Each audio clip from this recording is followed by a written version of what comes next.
ওয়ালাল আখিরাতু খায়রুল লাকা মিনাল উলা।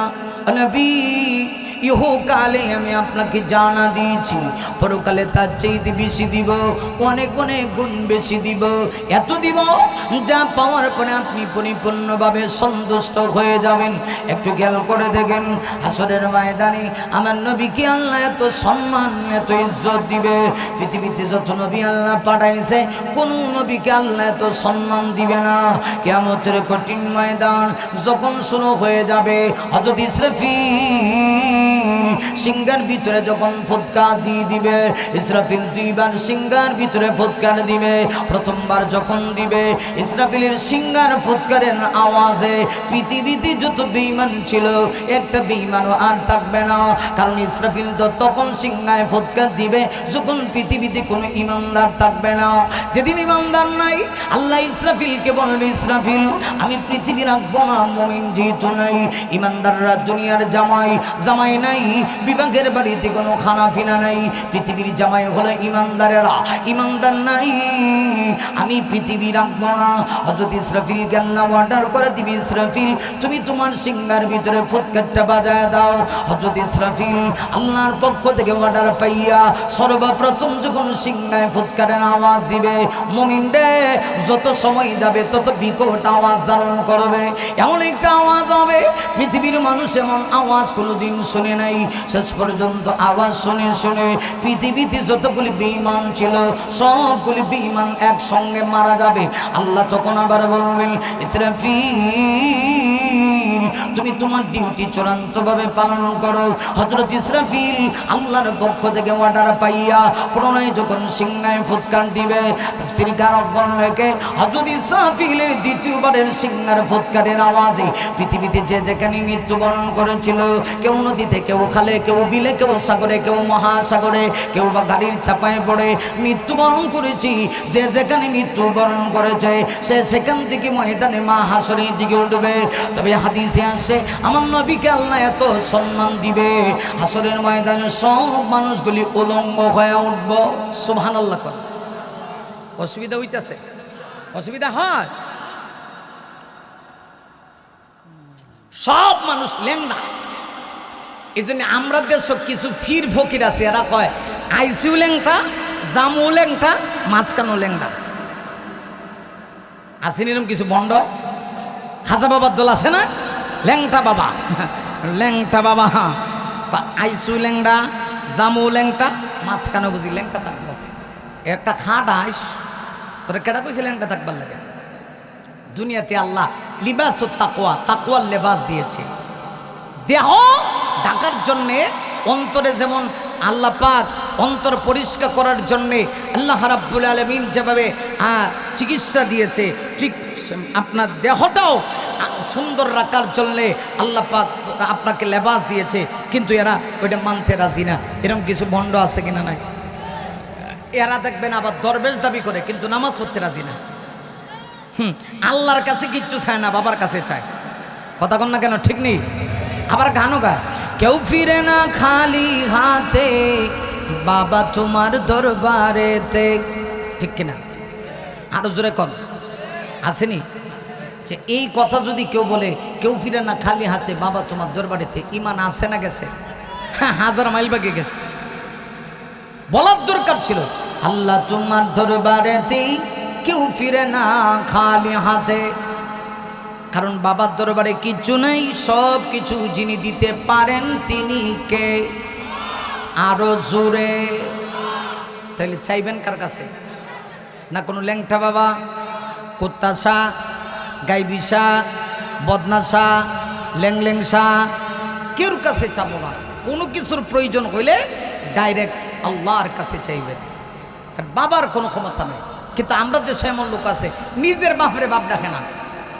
হ্যাঁ, নিজের বাপরে বাপ ডাকে না, ফির বাবার সামনে গা বাবা, বাবা ঘরে ল্যাংড হয়ে ঘুরে তাই তোর বাবা কিটা দিব। আমি একদিন দেখছি যে এক বাবারে এক লোক কলা খাওয়ায় আর সেজদা দেয়, নাউজুবিল্লাহি মিন যালিক।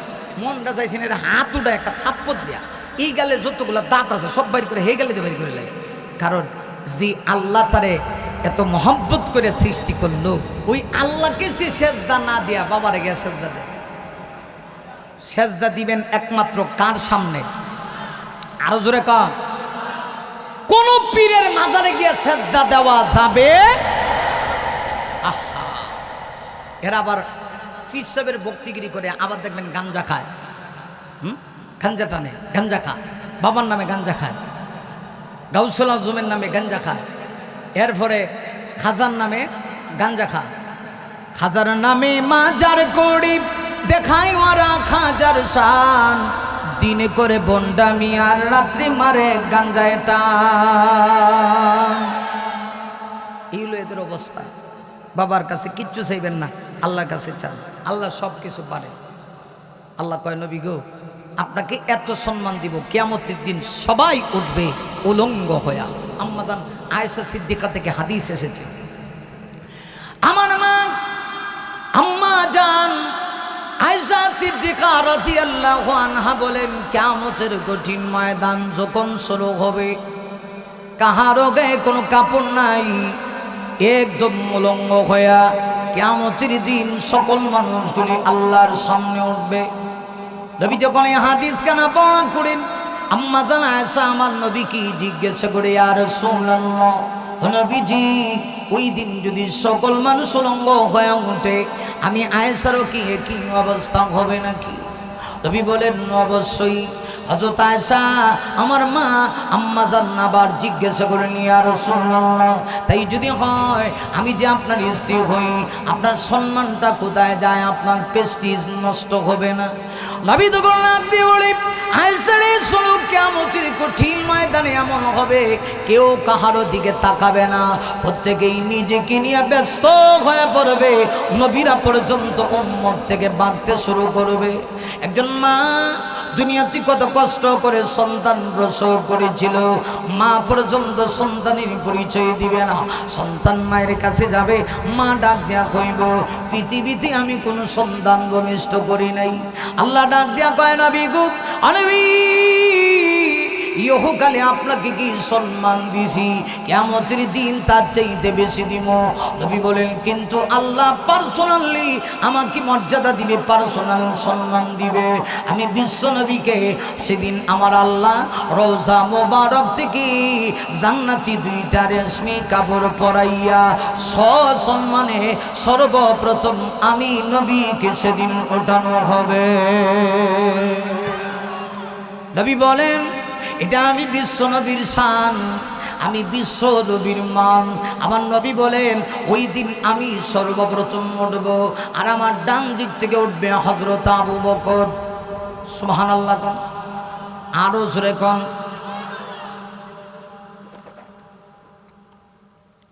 আমার নবী বলেন, আমি উঠব কিয়ামতের দিন সর্বপ্রথম, আর আমার ডান দিকে উঠবি আমার সাহাবী হযরত আবু বকর।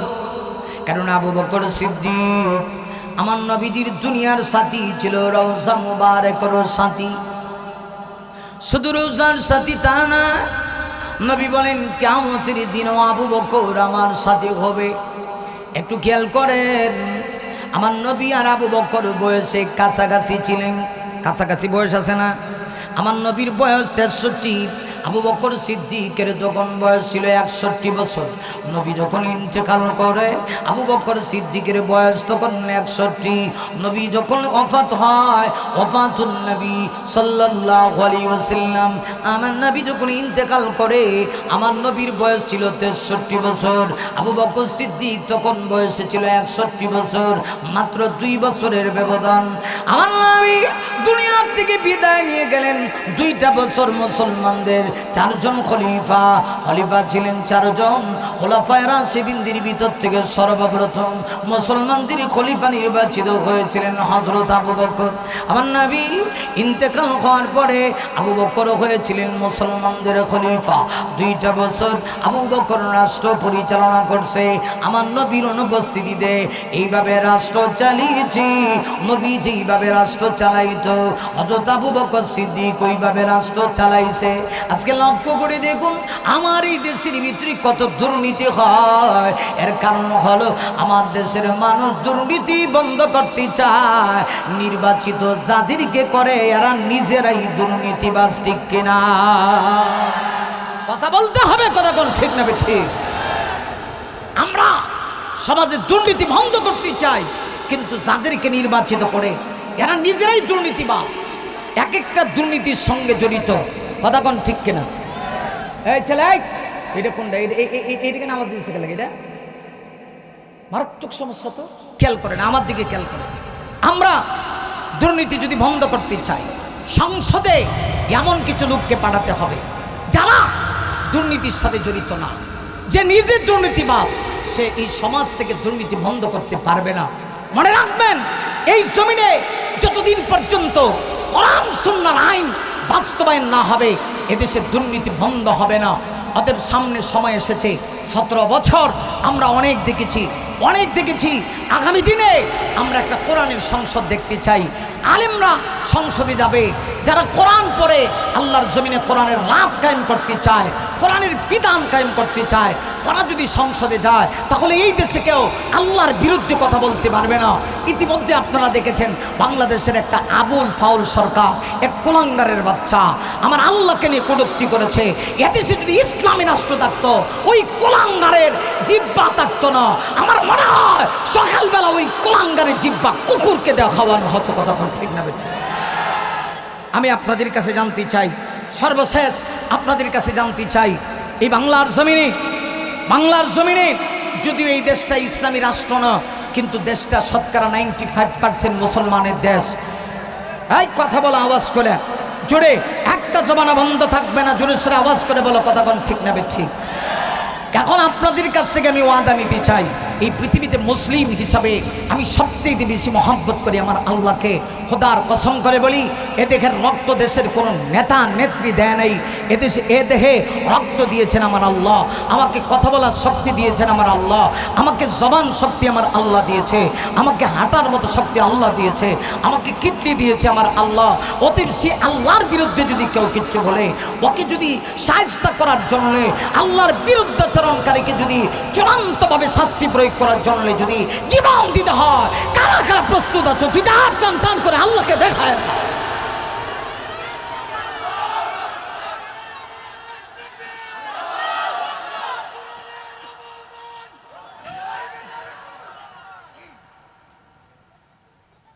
ছেলে কি রে, এরা হাসে কেন বুঝলাম না?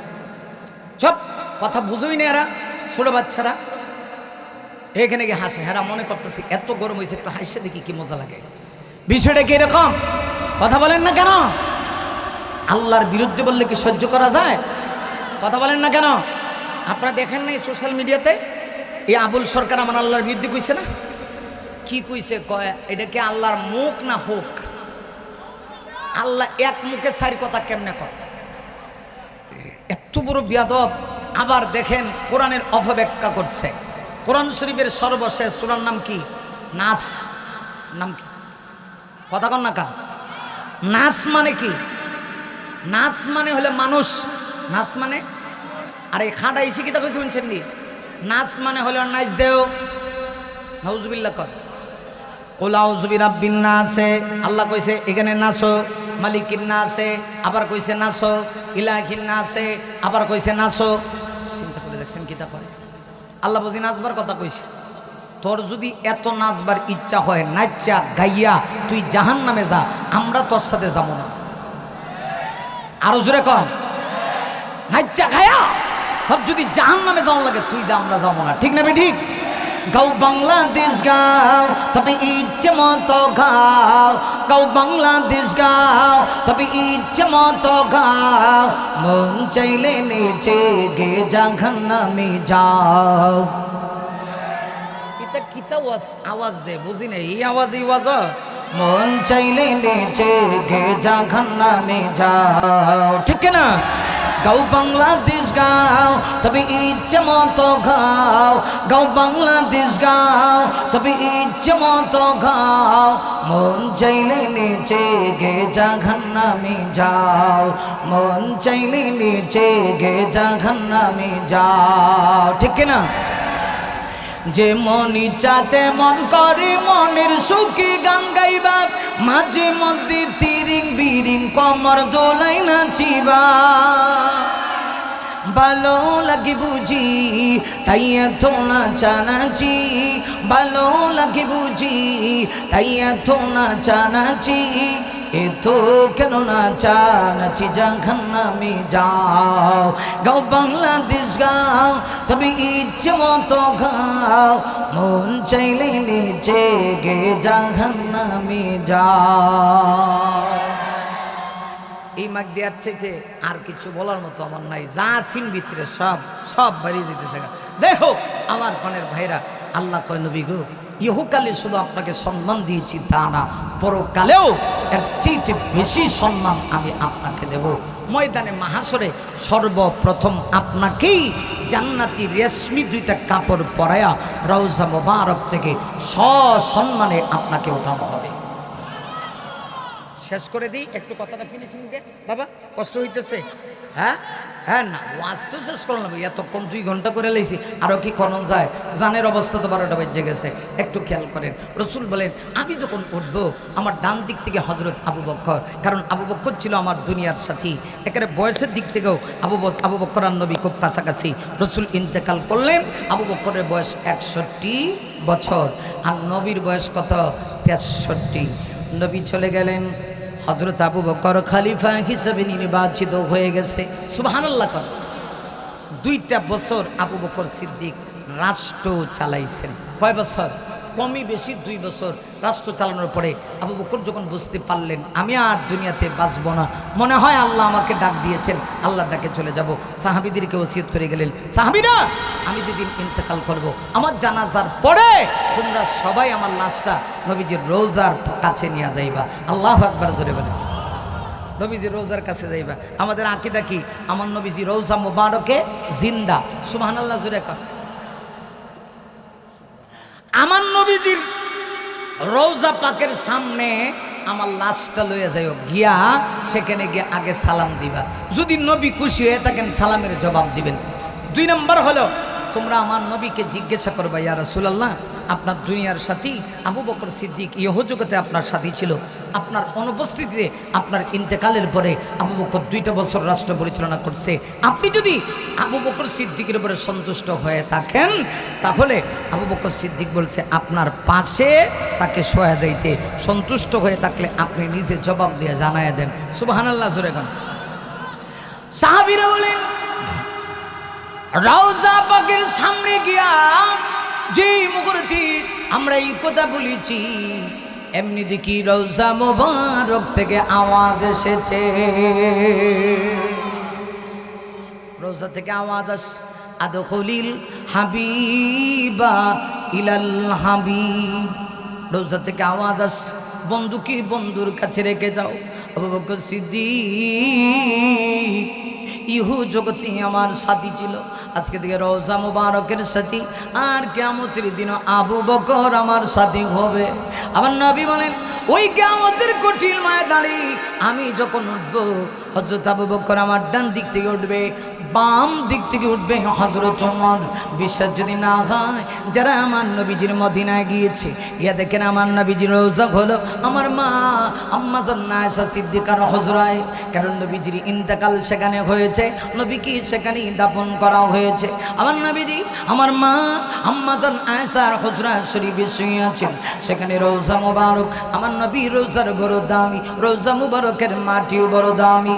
নবীর ডান দিকে আবু বকর, বাম দিকে হযরত ওমর শুয়ে আছে। হযরত ওমর সাধারণ কোনো ব্যক্তি না, আমার নবীজি ইন্তেকালের পরে আবু বকর সিদ্দিকের পরে হযরত ওমর কোরআন দিয়া রাষ্ট্র চালাইছে, এমন ভাবে কোরআন দিয়া রাষ্ট্র চালাইছে হযরত ওমরের যুগে একটা কুকুর পর্যন্ত না খেয়ে মারা যায় নাই, এমন রাষ্ট্রনায়ক কিয়ামত পর্যন্ত আর আসবে কিনা সন্দেহ আছে। মুমিনরে খেয়াল করো, হযরত ওমর দুনিয়াতে শুধুমাত্র আমার নবীর সাথী তা না, রওজা পাকেও সাথী। সাথী হবে না কেন? ওমরের মতো মানুষ এই পৃথিবীতে আর আসবে না। আজও ওমরের নাম শুনলে মনে হয় জমিন তর তর তর তর করে কাঁপে। হযরত ওমর যখন রাষ্ট্র চালাইতো মনে হয় আল্লাহর কোরআন দিয়া হযরত ওমর দেশটা পরিচালনা করতো। ওরে দোস্ত, আমি একেবারে শেষ দিকে চলে আসি, একটু খেয়াল করে দেখো। হযরত ওমর যখন অর্ধেকটা পৃথিবীর বাদশাহ মদিনার প্রেসিডেন্ট হয়ে গেল, হযরত ওমর রাতের বেলা ঘুমায় না সাধারণ মানুষের অবস্থা দেখার জন্য। একদিন রাত্রিবেলা হযরত ওমর সাধারণ প্রজাদের অবস্থা দেখতেছে। এমনিতেই দেখা গেল মদিনাতে একটু বৃষ্টি হচ্ছে, হালকা আবহাওয়া ঠান্ডা, আর জিরি জিরি জিরি জিরি করে বৃষ্টি পড়তেছে, হালকা বৃষ্টি পড়তেছে। মদিনার সব মানুষগুলি ঘুমিয়ে আছে, হযরত ওমর পাহারাদারি করতেছে। হঠাৎ করে মদিনার মরুপ্রান্তরে হযরত ওমর রাতের বেলা যখন লেখা ঘোরায়, হযরত ওমর জমিনে আর আমার আল্লাহ তো আছেন উপরে। হযরত ওমর চলতেছে মদিনার প্রতি প্রান্তরে মানুষের অবস্থা দেখার জন্য। হঠাৎ করে ওমরের কানের ভিতরে যেন একটা মহিলার আওয়াজ শুনতে পাইলেন। হযরত ওমর আশ্চর্য হয়ে গেল, এই মদিনায় কি তাহলে অপরাধ হচ্ছে? মহিলার আওয়াজ কেন শোনা যায়? হযরত ওমর একটু দৌড়ায় গেলেন। হযরত ওমর দৌড়ায়া গিয়া কাছে গিয়া দেখি মহিলা আসলে অন্য কোনো পরপুরুষের সঙ্গে কথা বলে না। মহিলা তার ছোট ছোট 3টা অবুঝ বাচ্চাকে সান্ত্বনা দেয় আর ডেকে ডেকে বলে, হ্যাঁ কলিজার টুকরা সন্তানেরা রে, তোমাদের আব্বা 1 মাস আগে আল্লাহর রাস্তায় শহীদ হয়ে গেছে, তোমাদেরকে আমার কাছে আমানত দিয়ে গেল। আজকে 3 দিন হয়ে গেল তোমাদের পেটের ভিতরে কোনো খাবার দিতে পারলাম না। মদিনায় এসেছি, আজকে 3টা রাত পূর্ণ হয়ে গেল, মদিনার প্রেসিডেন্ট ওমর আমাদের কোনো খবর নিল না। আমি ওয়াদা করছি ওমর যে খবর নিল না, এজন্য কিয়ামতের কঠিন ময়দানে ওমরের গলায় গামছা লাগাইয়া আসামি বানাইয়া হাসরের কঠিন ময়দানে আমি ওমরকে আল্লাহর আদালতে পেশ করব। হযরত ওমর জীবগুরুতে এই কথা শুনেছি, শরীরের মধ্যে কাঁপন সৃষ্টি হয়ে গেছে। হযরত ওমর কয়, আমি চিন্তা করলাম কি, আর মহিলা কয় কি। হযরত ওমর ঘরের বাহিরে দাঁড়ায়া দাঁড়ায়া নিজের পরিচয় গোপন রেখে হযরত ওমর ডাক দেয়া কয়, মা গো,